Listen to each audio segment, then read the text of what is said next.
So I have a Google Classroom assignment where I have created a Google Doc per student. So this creates a giant pile of paperwork for me.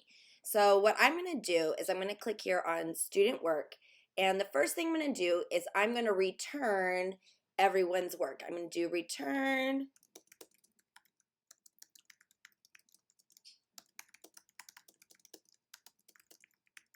So I'm going to use alicekeeler.com/pull the paragraph, but you're going to see in a second why I want to return it first, because these people who have turned it in have lost editing rights, which makes me the owner.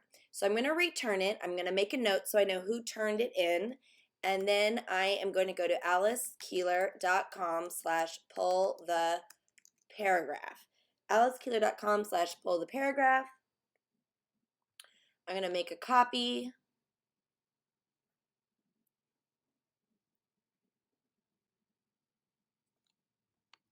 Now you want to let the code load. So what that means, when you go to the add-on menu, you're going to see pull the paragraph. However, it does take about a minute for that to load, so just be patient. So you're going to go to pull the paragraph, and I am going to do choose folder, and I'm going to authorize it.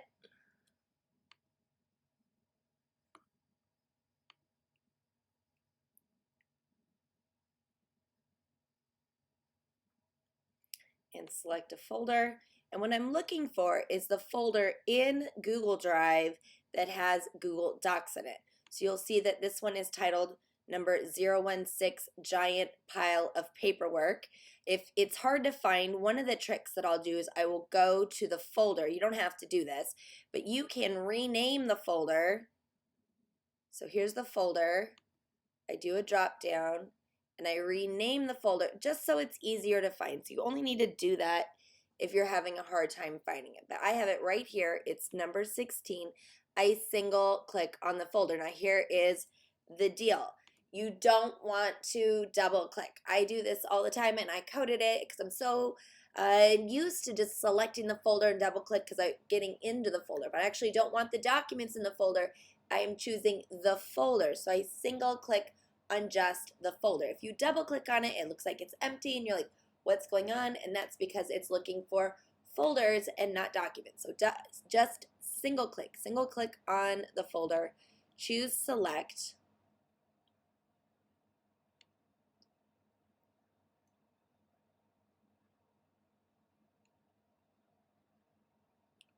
and I have done that, and I can go ahead and close out.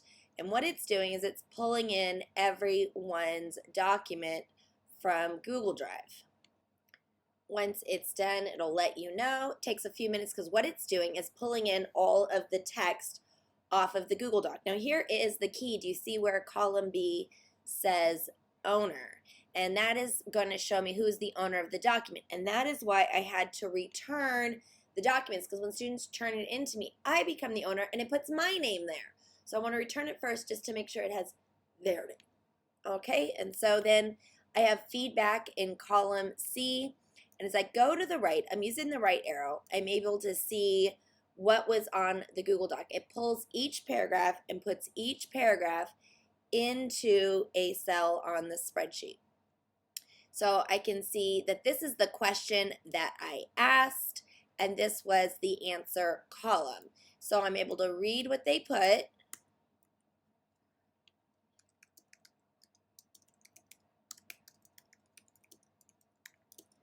And I'm going to say timely feedback matters, and then I'm using the right arrow. I'm just going through, reading the responses. I'm doing this much more quickly than I normally would.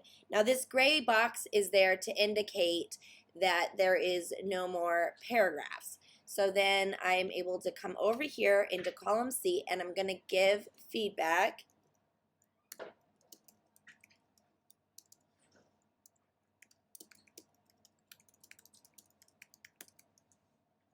Specific, right?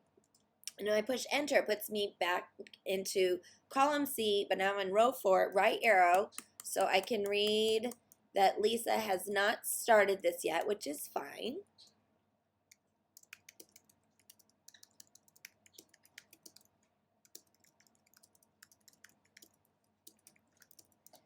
All right, and go to the right.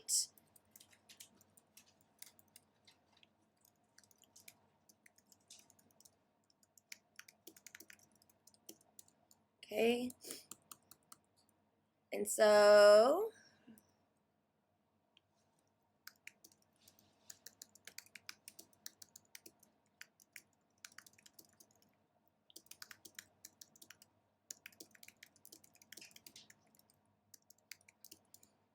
now I've got these students, they haven't answered yet, but that is because I have done this early. So I just assigned it the other day and I'm looking to see what feedback they've given.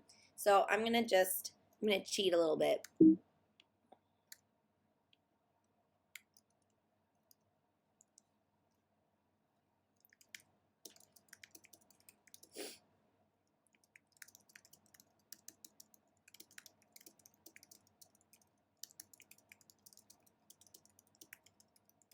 So I'm using a concatenate formula where I'm going to put their name in it just so I can show that it gives personal feedback. And I'm going to drag that down. So I give feedback to everybody. So what's really great about this is it's so much faster for me to give feedback in column C. I just go to the right and I see what everyone put, and I don't have to open documents and close them. If you click on the link in column D, you could open their Google Doc if you wanted to see it. I usually will take D, E, and F and right click and I hide those columns. So I hide any columns like where it says answer below. I might hide that column also because that one was just directions on the Google Doc. So once I have given everybody feedback, I'm going to go to add-ons, I'm going to select pull the paragraph, and I'm going to send feedback. And what's going to do is it's going to ask me if I want the feedback at the top. So I can put the feedback at the top if I say yes. If I say no, it'll put it at the bottom. So why do one over the other? If I call it autopsy feedback, which means feedback when I'm done with it, then I'm not really having them do anything else with it. I'm not going to pull the paragraph again. I put the feedback at the top, so the feedback is the first thing they see. If I'm doing formative feedback or I'm giving them some feedback and they keep working on it, then I want it at the bottom so that it doesn't get in the way of their work. So in this case, I'm going to say no because I'm going to want it at the bottom.